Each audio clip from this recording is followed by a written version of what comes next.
That mug looks familiar. It should. It's your architecture. Unlike other computer characters, you were built entirely inside the computer using curved splines.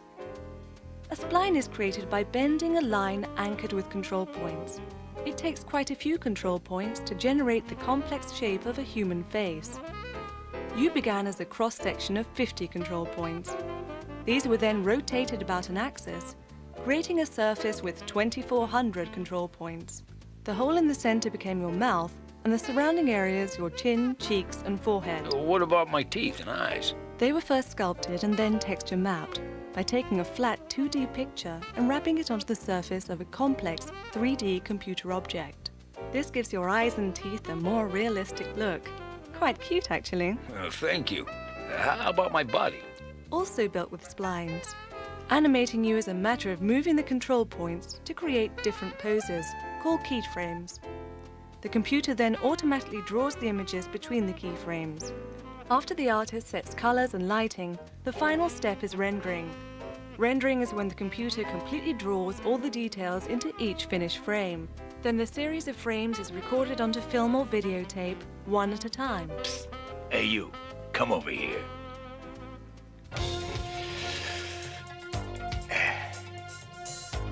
Check this out. You have the power to make me feel. Your microchips can make it real. Electric feelings burn so much. A simulated sense of touch.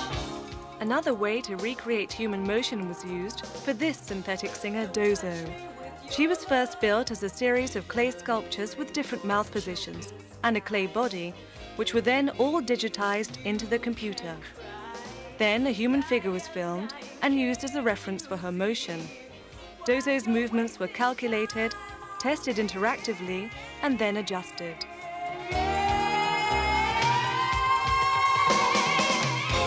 Don't touch me with your love. Because the human body and face are so complex, replicating human motion is difficult to achieve.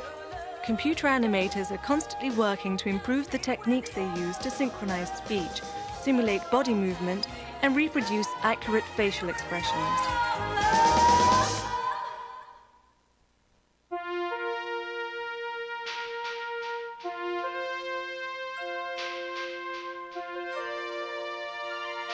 Dozo now has a new role as torchbearer for the 1994 Olympics in Atlanta, Georgia.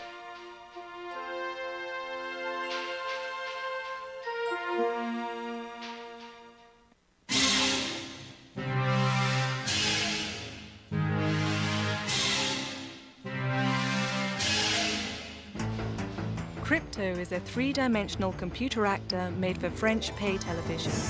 Crypto's animators have abstracted the human form to create a robotic, human-like character by isolating realistic-looking mouth, eye, and hand gestures.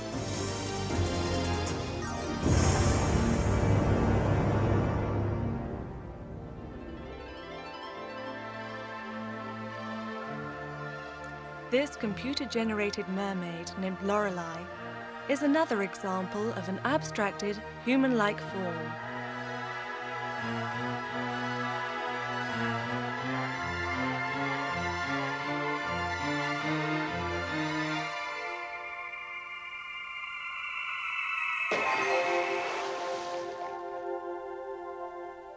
Computer animators have had to overcome a lot of problems posed by things that we take for granted. Like the look of muscles moving beneath realistically textured and flexible skin, and believably moving joints. To address this, programmers have created software-based shortcuts, like splines, with movable control points. Animators first plot and test movement using wireframes, because they take less time to compute than completed images. When motion is completely worked out, the final images can then be rendered. Rhythmic motions, walking, dancing, cycling, swinging, are simplest to replicate.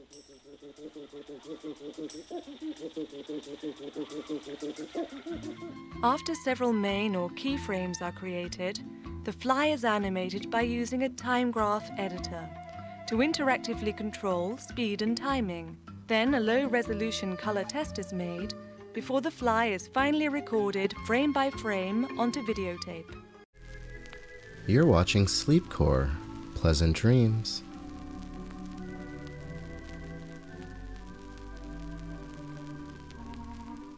Beautiful images can be created simply by pointing a TV camera at its own monitor.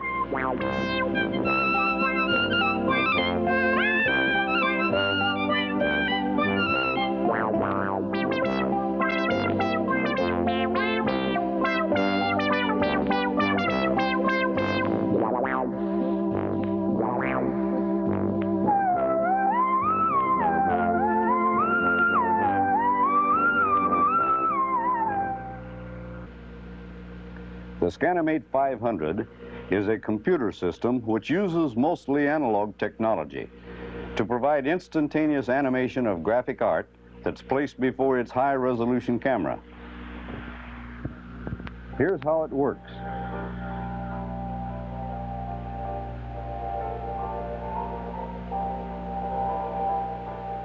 Prior to production, the artist prepares black and white artwork to create the components of the character to be animated. He then converts the art to a high contrast film negative, which may contain up to 4 shades of gray. These are to be used by the Scanimate 500 to generate color to the black and white drawing. The artist never lifts a pencil again. The negative is placed on the system's light box, and a special camera feeds this information into the computer. The computer operator then separates the artwork into its component parts and moves each section into the positions called for on the program storyboard. The director can then make his color selection electronically, choosing any color imaginable. Finally, using no more complicated terminology than normal conversation, the director can explain to the operating technician the exact movement needed, which is then generated by the Scanimate's animation control. The animation can be seen over and over again by simply flipping a button. The animated movement can, of course, be played over a painted scene, a photograph, a live setup, or anything else that can be shot by a conventional television camera. Once the background is correct, the animation is simply inserted over it. And when the director is satisfied, the material is recorded.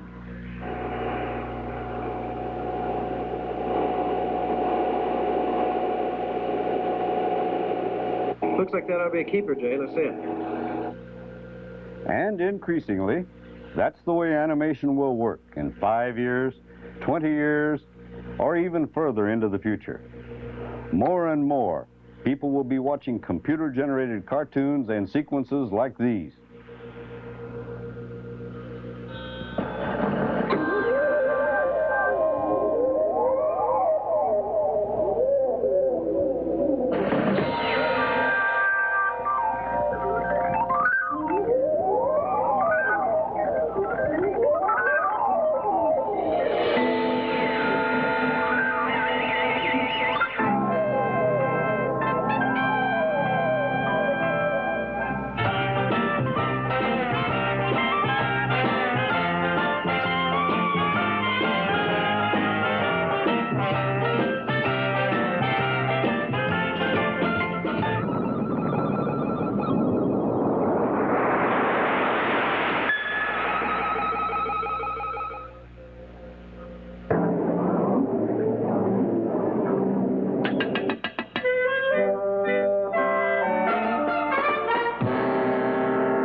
You'll never animate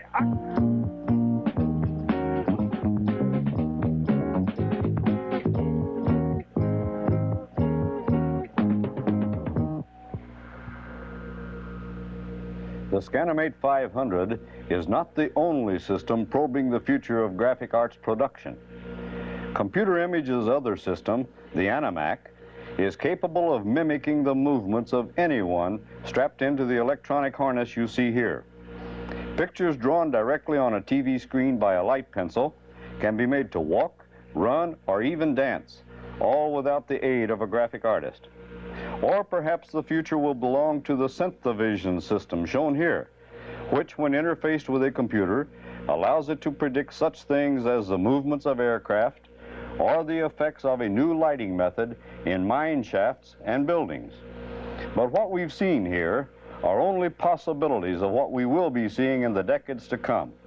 The best system for electronic animation probably hasn't even been proposed yet, and it will undoubtedly seem almost magical.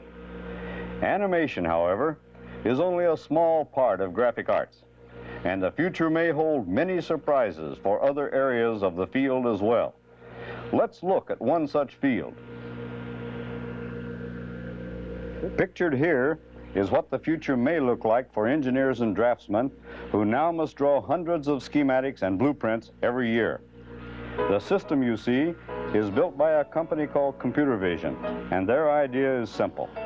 Engineers and draftsmen should spend most of their time and energy doing basic research and solving problems, not spending hours or days translating these problems into written charts, maps, or diagrams. This unit is serial number 3, and it's currently on test loan to experiment in the presentation of geophysical data. It's the only one doing that job anywhere in the world. And here's how it works. An original blueprint or data plot is placed on what is called an LIS, or Large Interactive Surface. By digitally plotting points and instructing the computer to draw straight lines between them, the map or chart can be entered layer by layer into the computer's memory. Contours can also be plotted through the use of special software. It can then be displayed at any time, layer by layer, on the system's CRT display screen. At a simple push of a button, any section of the chart can be blown up to any size required to be read or for interpretation of the stored information directly from the screen. Updating this data in the past has been an awkward, time-consuming procedure. The third element of Computer Vision's system will change all that. It's called an electronic sketch pad, and with it, a draftsman can use an electronic pencil to alter any layer of a chart or map that is shown on the system's CRT display. New data and corrections can be entered layer by layer directly into the computer by this method, bypassing a hand-drawn map entirely. Once a map or drawing is completely updated, it can be rapidly redrawn by the computer itself using the LIS and saving hours or days of manual effort. The system that you've just seen is only one of the dozens that will explode on tomorrow's marketplace. The future capabilities of these systems are almost limitless. Now let's look a little further into the future. So far in this program, we've talked about two major systems that will begin to appear more frequently in the future. They are the Scanimate 500 and a Computer Vision drafting system. Both of these systems, however, require the input of graphic art or charts to utilize their full capabilities. The next step, it seems then, should be the creation of an entirely electronic system of generating visual artwork without the need of any input other than the designer's imagination. Prototypes of this system exist today. It's built by General Electric, and they call it Genographics. The forerunner of the Genographic system has been in use now for many years in television stations across the country. They're called character generators, and they're really very simple devices that electronically generate letters and numbers that can be keyed over any television picture. For example, most scores on sports telecasts are displayed by some sort of character generator, which also allows a fast update of changing statistics. And as a tool for the creation of graphic artwork, their use is really quite limited.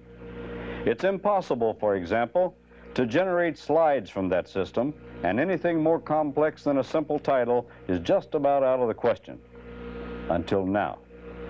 Let's take a look for a moment at an artist who has just that problem.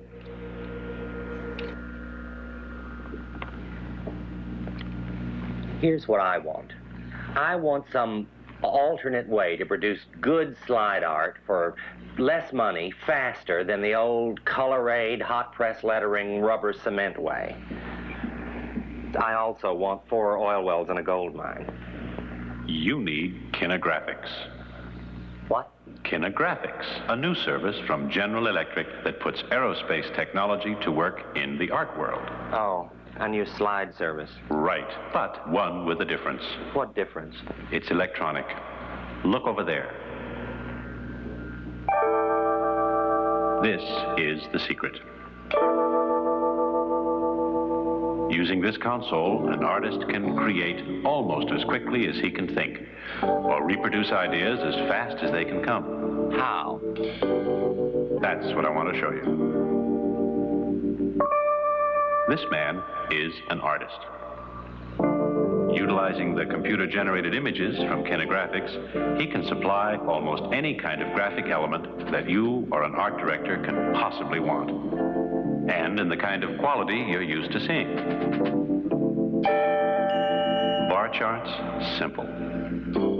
Trend lines, very simple and absolutely accurate, without tedious plotting. Pie charts, no trouble. Word slides, a matter of typing.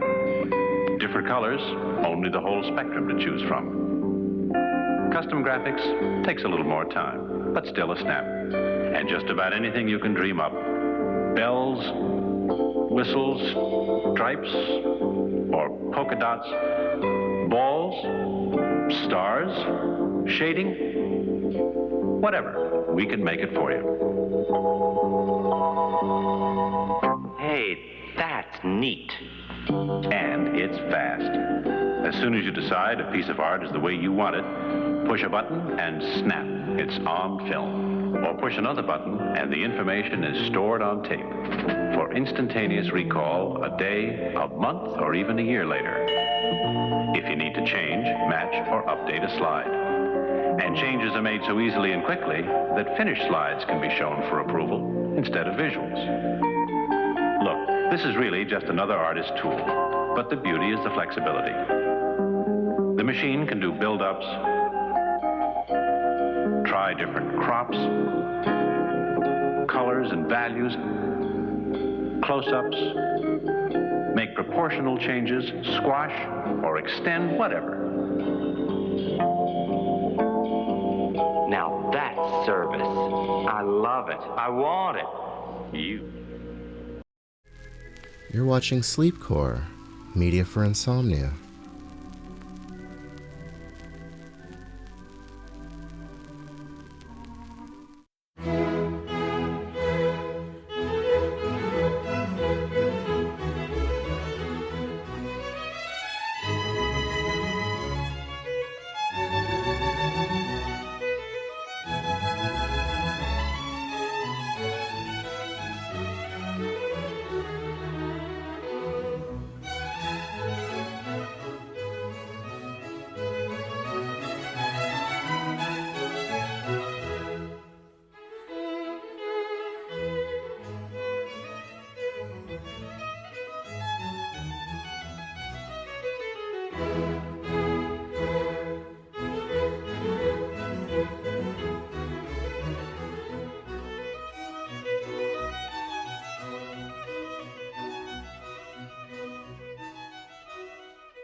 You're watching Sleepcore. Sleep tight.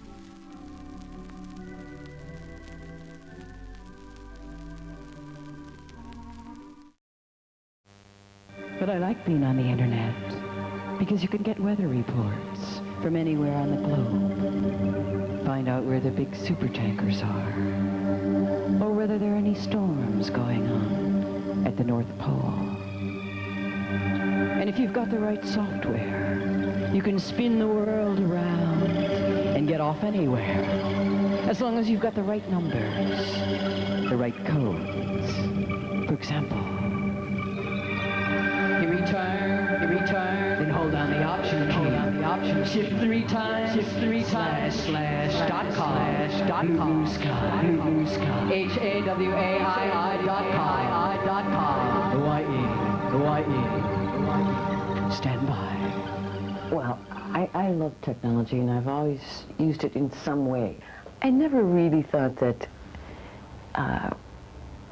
what I really wanted to do was dazzle people with stuff, because, you know, in fact, sometimes it's a little bit embarrassing. You know, you come to a place with a big multimedia whatever, and I feel sometimes like, you know, like a kind of weird electronic salesman or something, you know. Look at all this stuff, and it really works, you know. So what, you know? Now, here's how it works. It's a compact-sized computer that fits in your purse. There's a mirror screen that lets you try out makeup before you actually apply it.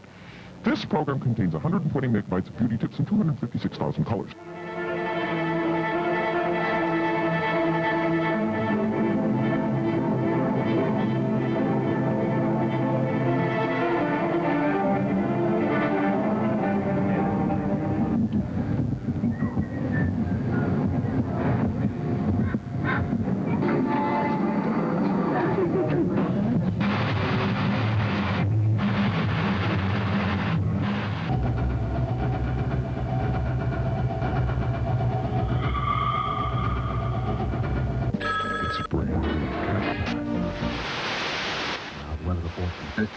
Good morning. Seconds PM. The head is now 8 o'clock and 3 seconds PM.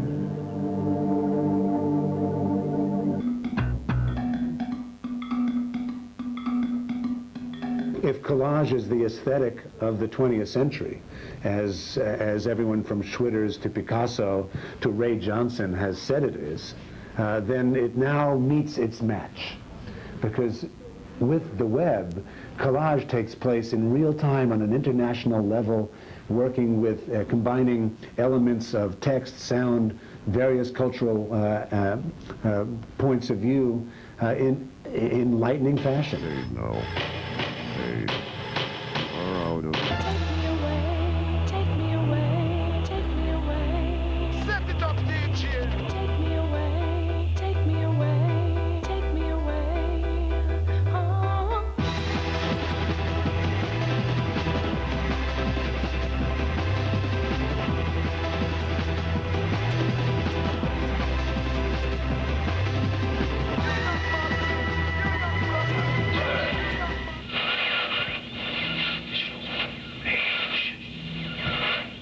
But it was Pike who said that the real difference, the real revolution will be when media become fully interactive and where every artist becomes his own television channel.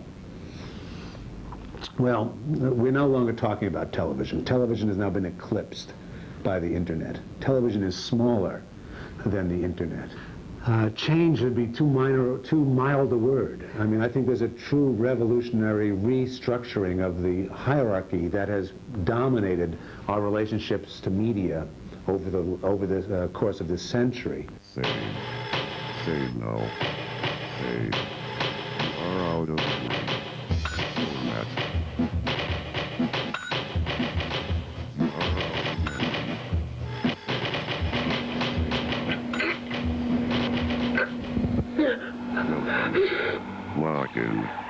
Walking, no.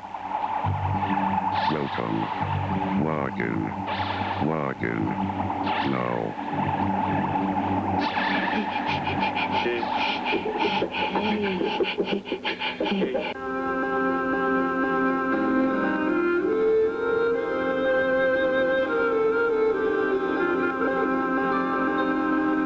terribly interested in the idea that people are going to take my art and make art from it in some interactive way, and that that's the future of the technology in one of its uses. I think I would feel the usual, normal, rather extreme violation.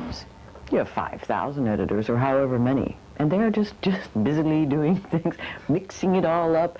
And you know, for some artists it's like, oh, no, don't. You have to want these people to change your work in some way, because they will.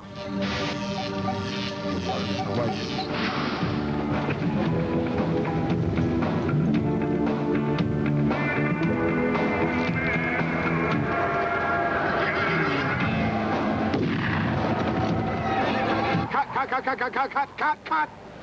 That's a fucking joke, right? Super information highway of information super. At this point, we merely look at what's interesting and what grabs us. And this is why a language of criticism will develop around it. When all is said and done, I'm much happier to put up with a world in which there are thousands and thousands of people making pedestrian, boring art, and some make wonderful art, if that's what it costs to have new art being made. My sister and me walking the streets shiny with rain. My sister and me walking the streets shiny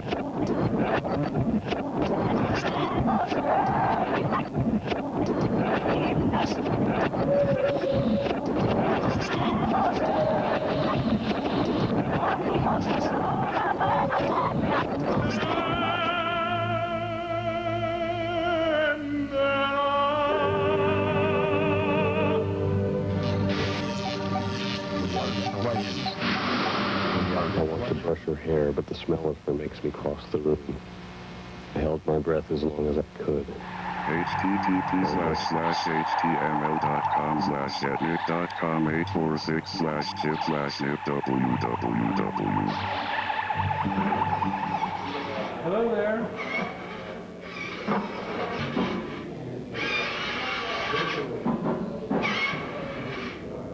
So there he is. He's a kind of cyber ventriloquist.